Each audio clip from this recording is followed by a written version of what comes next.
ये डायग्राम जो आप लोग स्क्रीन पे देख रहे हैं ये स्ट्रेस वर्सेस स्ट्रेन का डायग्राम है। चाहे वो इंजीनियरिंग बैकग्राउंड का स्टूडेंट हो चाहे नॉन इंजीनियरिंग, अगर जो साइंस बैकग्राउंड का स्टूडेंट है तो ये डायग्राम सब कोई अपने आँख के सामने एक बार ज़रूर देखा होगा। इस डायग्राम में कुछ ऐसी विशेषताएँ हैं जो आप लोगों को कहीं, हमें जहाँ तक लगता है कि मैं जितने ज़्यादा स्टूडेंट से मिला हूँ अप्रॉक्सीमेट 90% लोगों को नहीं पता होता कि इसमें कुछ हिडन चीज़ें होती हैं जो जानना बहुत ज़रूरी होता है। लोग ऐसे पढ़ा के निकल जाता है।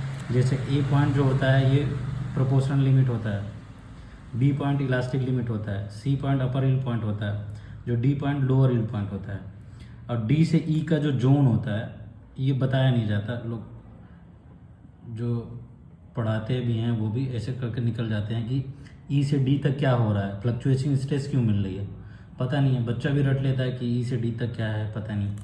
लेकिन ई से जो एफ का जोन है बता देते हैं कि यहाँ क्या हो रहा है, स्ट्रेन हार्डनिंग फिनोमिना हो रहा है, यानी मटेरियल में डिसऑर्डरनेस आया है, उसकी वजह से स्ट्रेन हार्डनिंग हो रही है। तो स्ट्रेन हार्डनिंग से क्या हो रहा है, स्ट्रेस बढ़ रही है, ठीक है।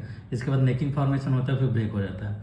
लेकिन यहाँ पहले हम स्ट्रेस जब अप्लाई हुआ, फोर्स अप्लाई हुआ, स्ट्रेस अपर पॉइंट तक गई, अपर हिल पॉइंट पर, क्या ऐसा हुआ कि सी से डी सडन डाउन हुआ?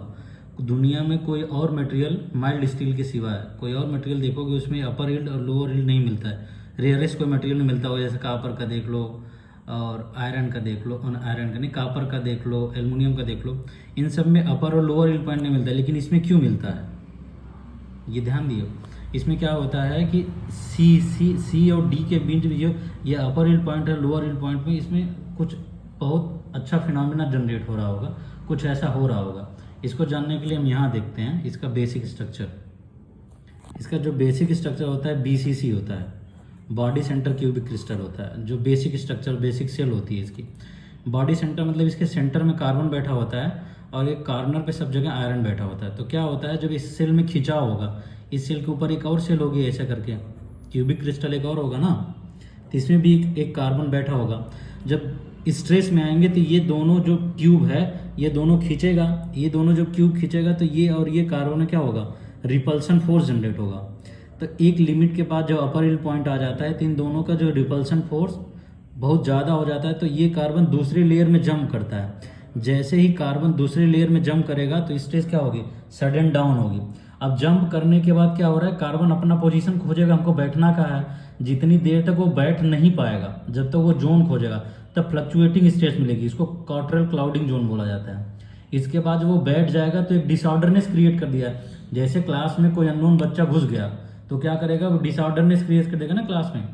तब क्लास में क्रिएट करने के बाद क्या होगा, जब एंट्रोपी सिस्टम की वहाँ बढ़ जाएगी तो एंट्रोपी बढ़ने की वजह से क्या हुआ, रैंडमनेस, जो डिसऑर्डरनेस है वो बढ़ा, जिसकी वजह से अब स्ट्रेन हार्डनिंग फिनोमिना जनरेट होगा।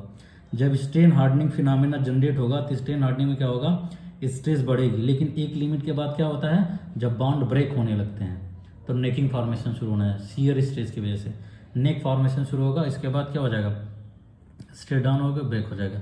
ये जो पॉइंट है यही इंपॉर्टेंट है, ये लोग बताता नहीं है, या बताते भी होंगे तो पता नहीं क्या है। लेकिन मेरे हिसाब से तो यही सही था, इसके हिसाब से ये जानना जरूरी होता है। बस, थैंक यू।